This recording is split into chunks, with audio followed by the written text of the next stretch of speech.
An absolute bloodbath has just taken place at Microsoft Gaming. 9,000 employees have been laid off, and there's rumors there could also be additional restructuring coming very, very shortly. But yeah, let's take a look at the studios, the games, the projects, the everything that has been affected so far.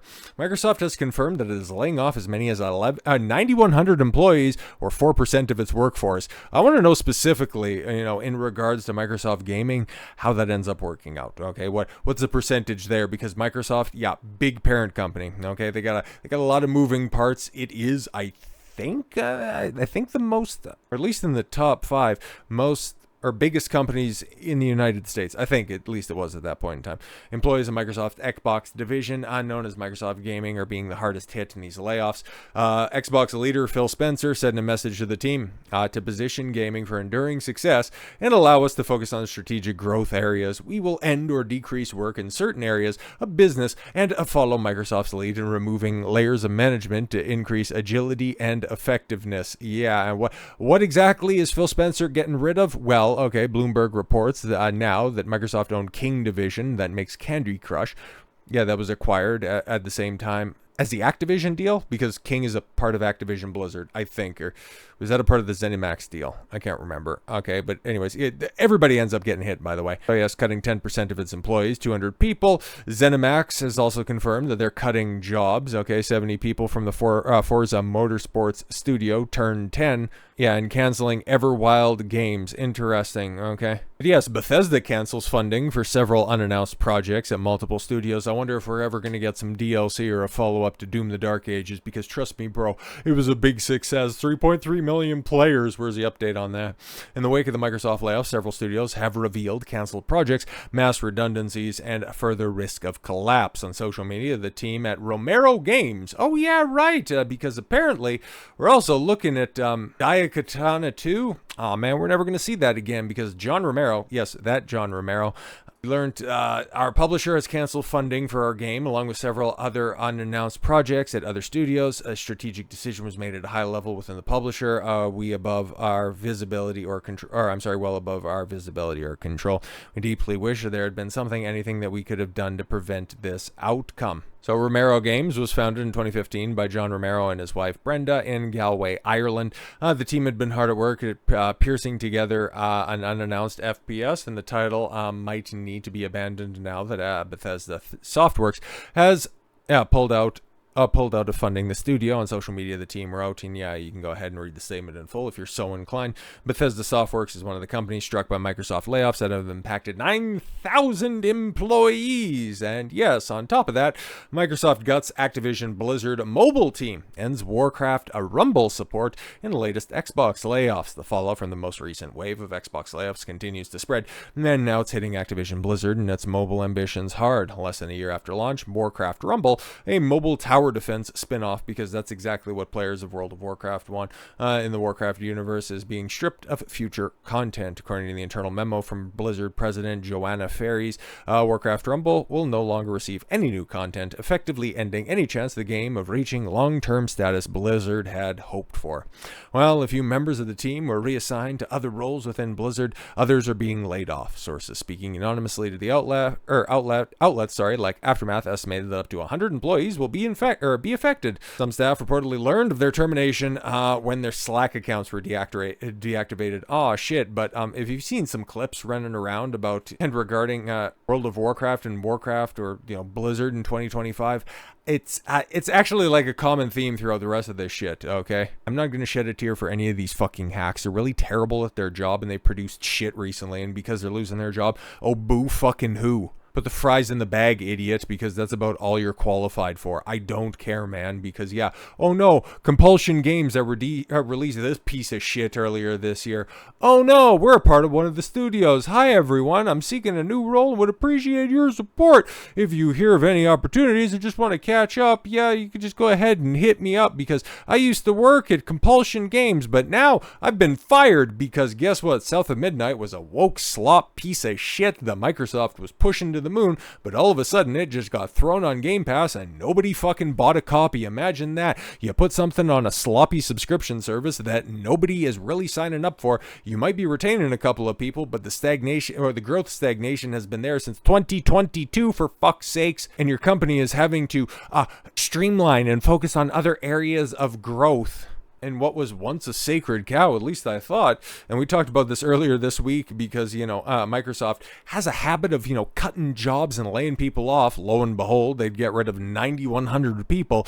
But yeah, Halo Studios also has the layoffs, while insiders claim no one is confident about their next project. Oh, fuck, that's really bad. But hey, they're going to be showing more come October. Yeah, I'm sure it's going to be fantastic. But for me, I think that this right here, this is probably the biggest closure. Kind of like the last time that Microsoft did some stuff, or at least at the beginning of 2024, closing Tango Gameworks. That was probably the crown jewel of the closures. But yeah, Perfect Dark has been canceled. Old blockheaded Joanna Dark with her Eastern Island skull. Yeah, we're gonna have to see that ugly bitch anytime soon. And I was a little bit perplexed. Well, after Xbox had their big Summer Games Fest event on the Sunday, what was that, the beginning of June, and honestly, it was such forgettable fare. I cannot name anything that was announced there other than them going, hey guys, Gears of War remastered, it's coming out. Okay, well, what about E-Day? Well, we got remastered that's coming out later this year. Okay, fantastic stuff. But what about Fable? Yeah, we don't need to talk about that. What about Perfect Dark? I'm sorry, Perfect what? Yeah, exactly. The Initiative shut down and Xbox no longer working with Crystal Dynamics. That's another big thing. Holy crap, they're making big cuts. Perfect Dark has been canceled. Oh, its developer, The Initiative, has been closed, and Xbox is no longer working with Crystal Dynamics. Multiple sources have confirmed to Insider Gaming that the reboot of Perfect Dark has been canceled as part of the latest round of Xbox layoffs. In addition to the game's cancellation, Microsoft and Xbox have ended their partnership with Crystal Dynamics on any projects. Oh yeah, so for as many Tomb Raider projects that have been canceled, and I think we got another one that we're talking about over the weekend, I can't entirely be sure, but the rumors that, oh yeah, there might be a new Tomb Raider game on the horizon, fucking wheeze, ain't gonna be happening, man. In addition to the partnership ending, the game's primary first-party developer, The Initiative, is being shut down.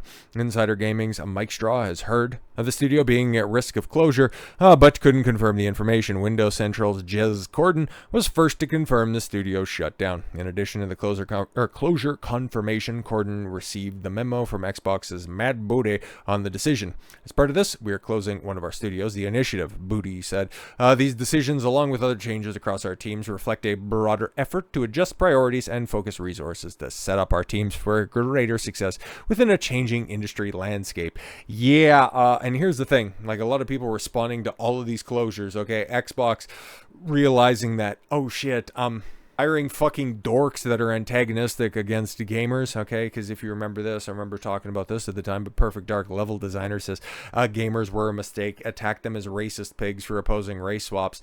Yeah, staffing your studios with a bunch of superfluous bloat like this has led to this. Otherwise, like if we just took a look at this at for a bird's eye view, like AAA Gaming, yeah, we're at a crash. Okay, like people were looking at this, it's like with all of the bombs that were coming out in 2024, it's like how long before we get to the crash? Guys, we're at the crash. It's here. It has arrived. If you're not headquartered in Japan, if you're not an indie studio, your quote-unquote job security in video games, it's not as firm as you think it might be, because it's not just a Microsoft thing, okay? Because EA, well, on top of the Veilguard bombing at the tail end of last year and into this year, announced massive cuts at BioWare, and because there's like 6 people left working on what'll eventually, who knows, become of Mass Effect 5. Not like I'm looking forward to that shit, but yeah, their other project that they worked on in the interim between that atrocious Mass Effect Andromeda and releasing Dragon Age the Failguard, yeah, you had Anthem come out, and servers are going to be gone starting at the beginning of the year, January 12th, 2026. It's not that you won't be able to play Anthem online anymore, you will not be able to play Anthem anymore. And this is going to be a big problem with all of these studios closing, and you've seen it with the Warcraft Tower Defense mobile game. You can't play these games anymore. They're games as service, always online games, that the moment that the servers go offline is the moment that you no longer can access your purchase, which is, well, it's a big problem. Because we're seeing these studios come and go. some people change their underwear. This is going to be a big problem moving forward, because there was a point in time, right, just not to be the old man on the porch, but when you'd buy a game on the cartridge, you'd be able to play that game until the motherfucker breaks. And now that's not the case anymore. It's the moment that, studios don't really want to, operate the servers anymore. Now they can just, get rid of a product like that. They can save the couple of bucks that it takes in order to keep the servers running.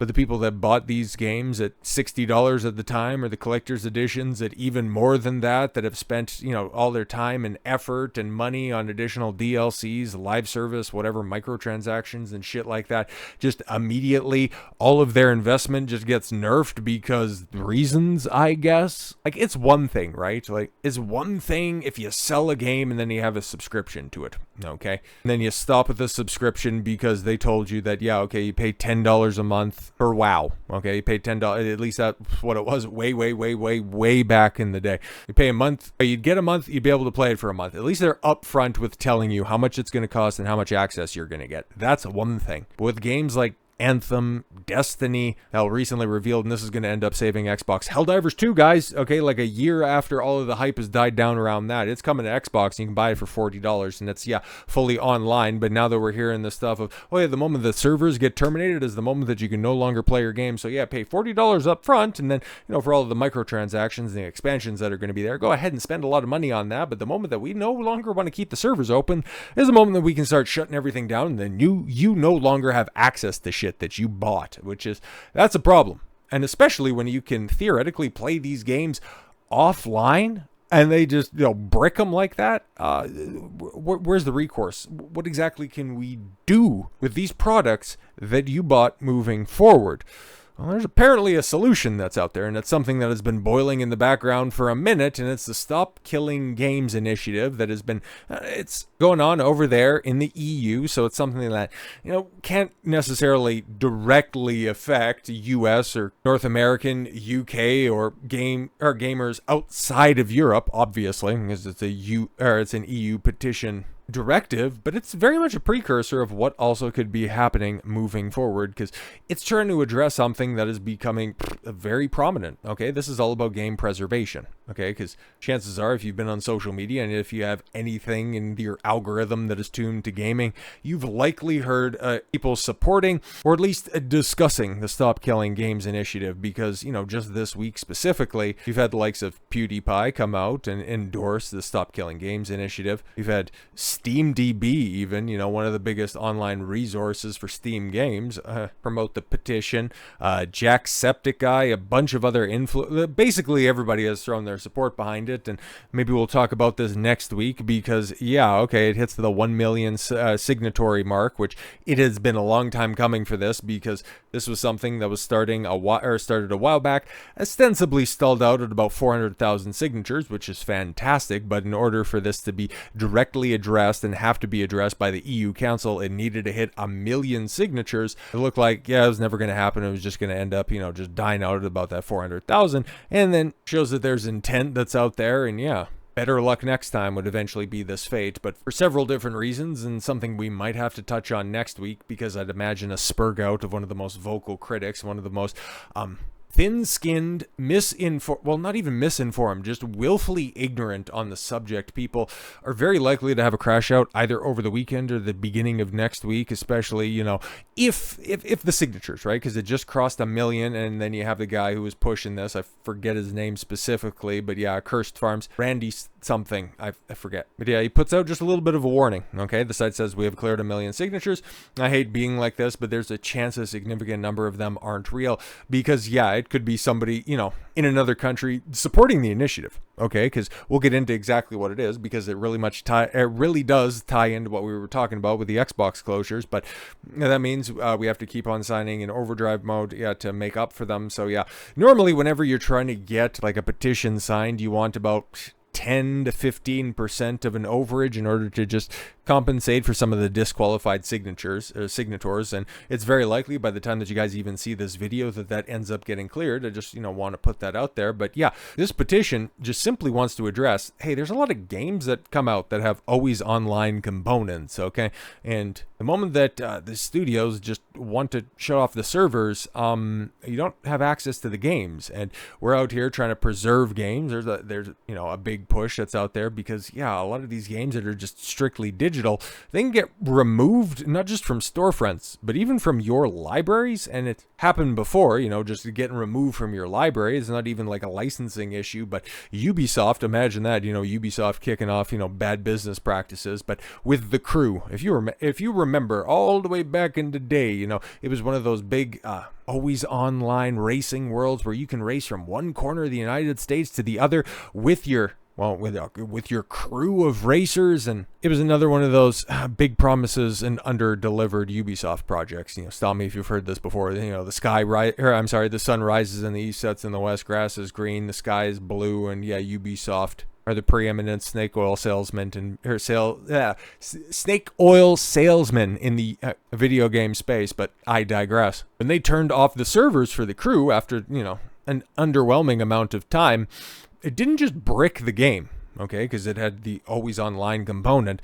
They started to remove it from people's libraries, and it's like, the fuck you doing? I paid for that shit. And they didn't offer any refunds, by the way, which is exactly what's about to happen with Anthem. So Stop Killing Games is seeking, okay, cool, well, if we're not going to force the companies to, keep their servers going or anything like that. No, this isn't the healthcare is a human right type, conversation where forcing somebody to do something for you, I wouldn't say is a human right, but if we could have a conversation about that, that's one thing. But yeah, if you need to force somebody to do something for you, I wouldn't consider that a right, nor would I say, a company needs to constantly support a product that they have out there for as long as possible, even if they go to business. They need to keep servers online. No, just turn them over to the public and let gamers set up servers, or just simply remove the online component of it and just let people experience it, even if it's not the entire game that's out there. But whatever offline content that you can have, just get rid of the online stuff and get rid of those checks.